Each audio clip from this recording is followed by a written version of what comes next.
think of any more. Huh? I can't think of any more. Y'all think of any more he's told before? I think that covers it. How big were the rats out there? The rats. Oh yeah. Let's get back to Puerto Rico. They had rats over there. I ain't joking. That long. Being up on the grill. And they said, and we were sleeping outside. They said that evidently we had a shelter hype or something for our, to sleep on, like a hammock, made it like evidently. I read that. I can't remember that. But why do that when they climb the trees? But we had C ration, K ration. I think the K ration one that was in the bag, and it was pretty good food. You could heat that and eat it. It was pretty good. C rations, and I think that was the canned good stuff, and all. You get 4 little cigarettes with it if you smoke, and but it was something that everybody ought to. How long were you in there? 2 years? Yeah, I was in Panama about 19 months. So, How'd you heat your rations? Did you do it with fire? the K rations we did, yeah. Did you have to build your fire during the night so that way people couldn't see the smoke? Well, where we were, I don't know where the enemy was either. Cause I He never found them. Yeah. But we stayed out in the field for a while, and then they had us. We went to the building where everybody else was at, and we knew the enemy was supposed to attack us that night. So they put some of us on guard duty. Well, I seen these rats. And I would not stay there, so I went out there in the road. And then when I was out on the road, the enemy come in and attacked. So they took the building, and it was just something. Well, you say you ate raw fish. How did you catch the fish? No, people fed us. Oh. Yeah, I didn't ever get to that. Yeah, they were people. We were about to. I think we had to eat. I think we found some ripe bananas too while we were out. And but you would think over there, snakes. I never seen the first snake yet. The whole time I was out there, and they got the big ones over there too, I think. But iguana is some of the best food I've ever eaten. You would think that the tail on iguana, they put that on in sticks and charcoal with barbecue sauce. That's what they do in Panama. That is really good. Eating a reptile. But What kind of animals were up there besides the rats and the iguana? they had them. What is it, a sloth or something that goes so slow? Sloth. I mean, I seen it. He's real slow moving, ain't Real slow, yeah, and they got claws. Yeah. he? He has a snout, don't he? I don't think he had this. That's ain't eater, right? Ain't either. What? Ain't either. Ain't eater. I don't know. I think the sloth has a pushed-in face. I think. They had a lot of bats, and we were on guard duty. Them things flying, and I heard they get in your hair. So Barney said like we supposed to be out there. Oh yeah, I was on guard duty, but they put me on guard duty over there right to start with, and put me down there. I was supposed to guard these ammo bunkers, and one was here. Then you had to walk down this dark path road, so to speak, to get to the next one. And I mean, you out there in the middle of the night by yourself, and they put me out there with a pump shotgun. I never shot a pump shotgun in my life. You're supposed to go through that training to put you out there, but they didn't. They put us out there anyway. And we guarding the Air Force bunkers, and the Air Force people is back there sleeping. We're doing their work for them. So something fell out of the tree or something. I don't know what it was. It scared me. Did you shoot it? I loaded that gun, put my bayonet on, and got on top of the ammo bunker. I don't know how I got on top of it, but I got on top of it. And then everything kind of calmed down, and I knew that lieutenant would probably come by inspecting. So I knew I had to unload that gun. I didn't know. I did it, and then finally I was able to find this little lever. I pushed it and took the shells out the bed. And it wasn't long. He come down there. They said probably what it was a big cat or something fell out of a tree. I don't know. I don't know what it was.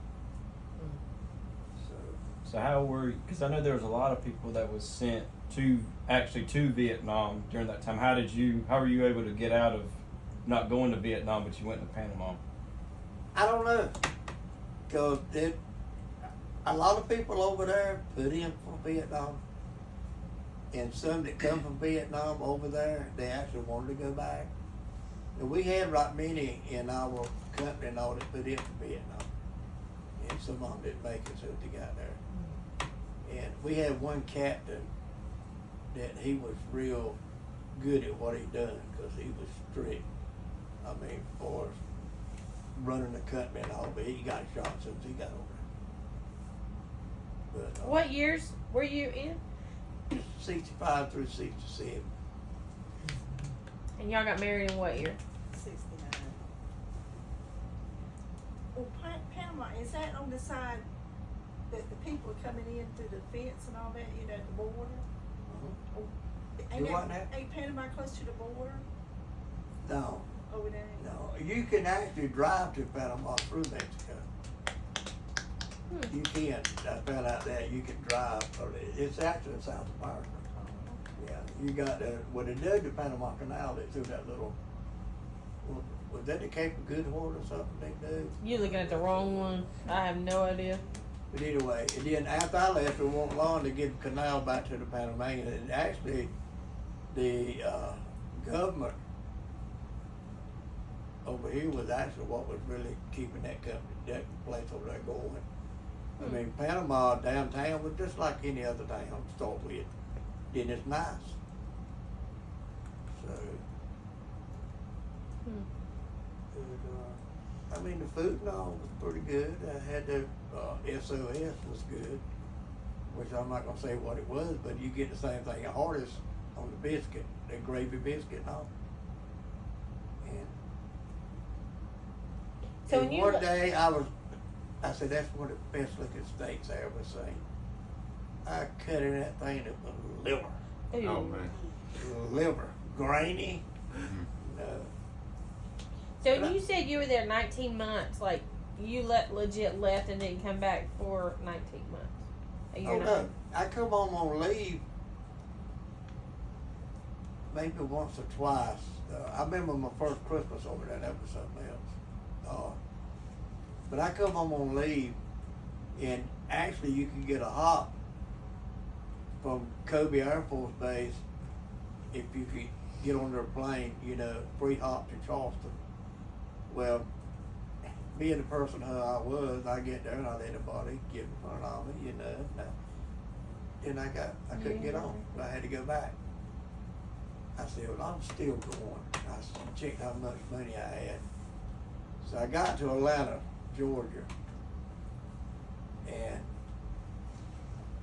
I saw a sign, something about Greenville. So I said, if I can get to Greenville, I can get home. No further than that is. Well, I got on the bus, and it was Greenville, South Carolina, in the mountains. When I called home, well, that's where that woman bought me a cup of coffee. She felt so sorry for me. I'm out of money. I called home with Junior there because we didn't have a telephone.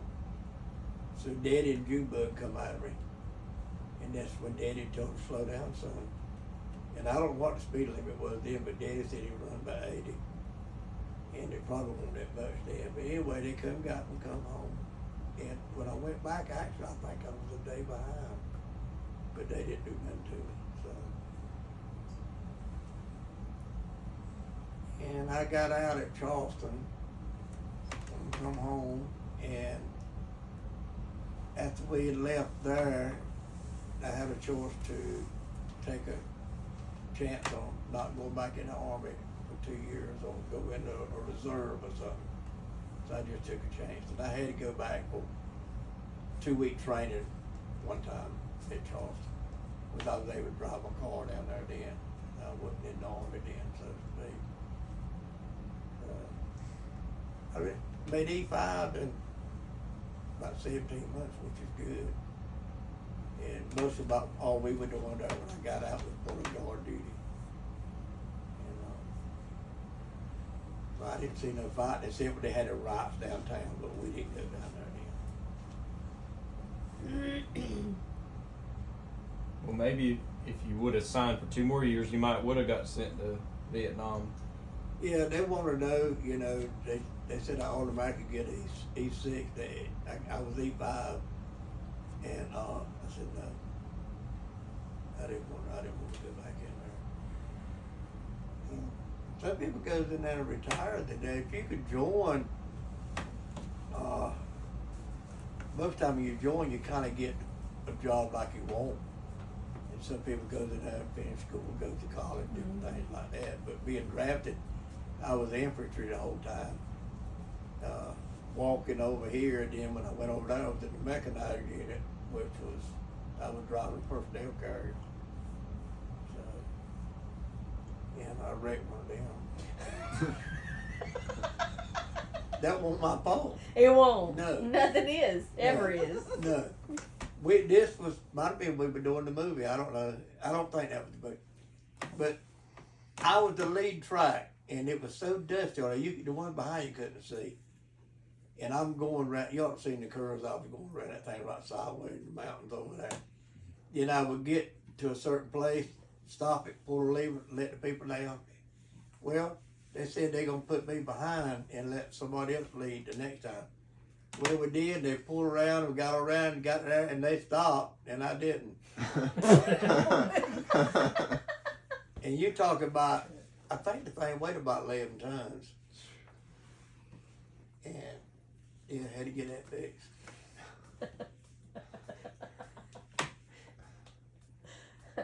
So how much collateral damage did you do to stuff in the Army when you're there? They keep up with you. No, it's nothing like oh, you talking about that guy boxed? Yeah. Yeah, okay, because this boy couldn't do nothing. He couldn't do nothing right. Poor fella, he was big, but he couldn't do nothing. So I picked him to box, you know. He told me all this. You found the one thing he could do. Yeah, he wore me out.